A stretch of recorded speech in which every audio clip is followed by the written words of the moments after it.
But let's go ahead and let's do. You still want to do this top 10 point guard list, or should we reserve it for? I mean, we could do top 10 passes. All right, okay. I don't have a computer sitting in front of me, but just off memory, obviously Magic Johnson. Okay, gotta go Magic Johnson. Number one.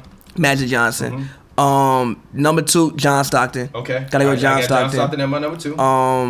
Number 3, I'm gonna go with Steve Nash. Okay, I actually have Steve Nash on my list as number 4 behind LeBron.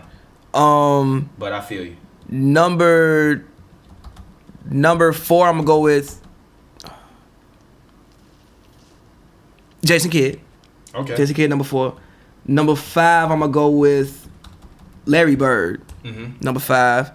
Number 6, I'm gonna go with LeBron James. Okay. Number 7, I'm gonna go with Rondo. Okay. Number 8, I'm gonna go with Tiny Archibald. That man led the league in points and assists. Number 9, I'm going to go with Mark Jackson. And number 10, I'm gonna actually go with. You gotta stop tapping the table, bro. Number 10, I'm gonna go with Andre Miller.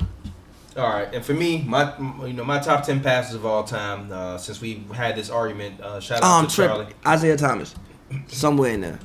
All right, well, yeah, you definitely tweaking. But my top, 10 passes. I got number 1 Magic, number 2 John Stockton. I'm actually take Bron number 3. Well, actually, no, I take that back. I'm gonna take that back. I'm sorry, I can't do Steve Nash like that. I'm gonna put Steve Nash at number 3. I'm gonna put LeBron James at number 4. I'm gonna put Rondo at 5. Put Bron over Bird. You even said you think you gonna put Bron over Bird. I'm only putting Bron over Bird for the simple fact is that like Larry didn't have to pound the ball in isolation. You know what I mean? On that team, he didn't have to pound the ball in ISO all day long.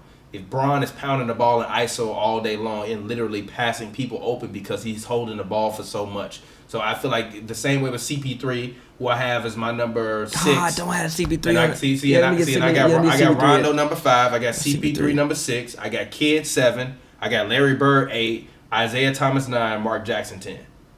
I'm gonna put CP3 in my list. I will put Bird higher, but I'm looking at the passes and even the situations is like I just can't put him that high.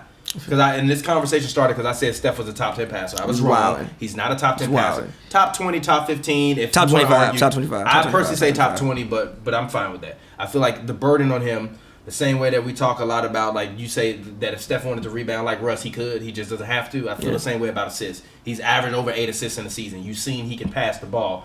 He just isn't required to hold the ball in his hands. He has to share point guard duties with Draymond Green. They both averaging 7 assists a game. If Draymond Green won there, Steph will be the one holding the ball, averaging an assist. Voila. Yeah, but I think that as far as natural passing instincts, I don't know if he has the same natural passing instincts as some of the people on that list that you named. But you look at that Livingston play when he caught the ball at the end of the game, he went up to make the layup and didn't even look at Livingston and threw the ball over to Livingston. Okay, whatever. It's a great pass. Okay, yeah, but you can see fucking John Wall do the same. Listen. See, but I think John Wall is only a good passer because he's like Bron, where he's required to hold the ball in his hands. But I think John Wall is a good passer, but he's not a good passer where he makes people better all the time. But listen. I think that Steph's shooting ability is so crazy that it opens up his passing ability. Okay. But that's not saying he can't pass the ball. Not saying he's like not a good passer.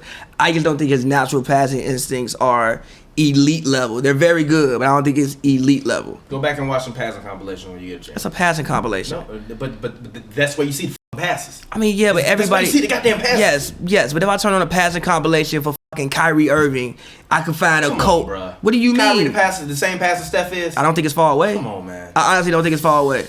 Look, and look. It's too late Listen. And here's the reason why he handles the ball so well that like he could be in the middle of a dribble move and just throw like a one-hand bounce pass to the other side of the court. I didn't even know Kyrie was as good of a passer until this year, but it makes sense because he handles the ball so well. Steph can't do that? Yeah, he can. But again, I don't think Steph is that far away from Kyrie. I think Kyrie could average 8 assists if he wanted to. I think if Kyrie wanted to average 8 assists, he could. It's just that on Boston, we don't play the game of basketball like that. I don't see that level. I don't see that same level of vision from him. I just don't. I think Kyrie Irving is great in space in terms of passing. I think he is great passing out of layups, but I don't see the vision from him. But look, when I'm looking at passes, I'm like, yo, he literally passed that guy open. He made that guy open. Here it is.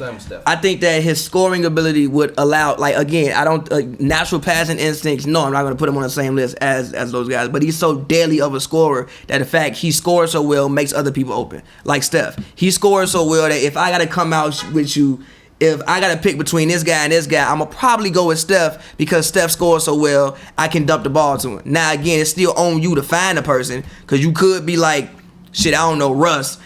Not to say that he can't pass because I think Russ is exactly. It's the same thing with John Wall. Yeah, like I think Russ is a better passer than what people give him credit for. But it's just that Steph would make that pass because he has a higher basketball IQ.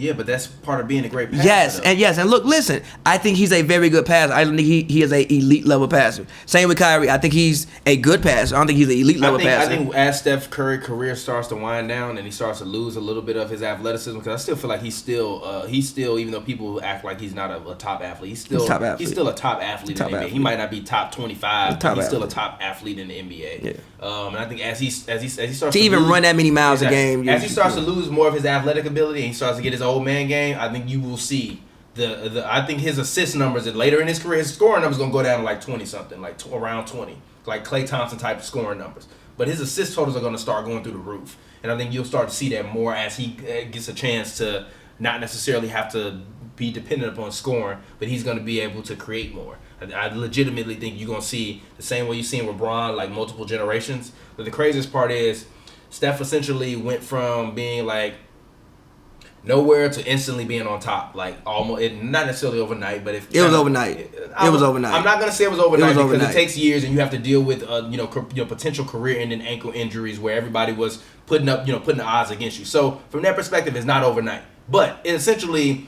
The first year he was an all-star. The next year he was an MVP. Like the career arc is crazy. Champion, like it's crazier than anybody you've seen. So as it starts to wind down, and I still think he'll get up to 5 championships potentially. As it starts to wind down, I think so will other parts of his game, and when those do, he's gonna start to unlock more of this thing. Especially as guys like Iggy and Livingston start to get out of the picture, and there's more younger guys there. He's gonna have to take on that more of that onus and responsibility of handling the ball more. And I think now when you have Iggy and Draymond and KD on the team, you don't have to do that as much. But this team is not gonna always be constructed this way. So once that happens and you get a little less athletic, as you say, he plays smarter than he ever does, which he does. Because a lot of times when I want him to shoot 35-foot jumpers, and he doesn't. I still want to see it, but I feel that was the most disgusting shit.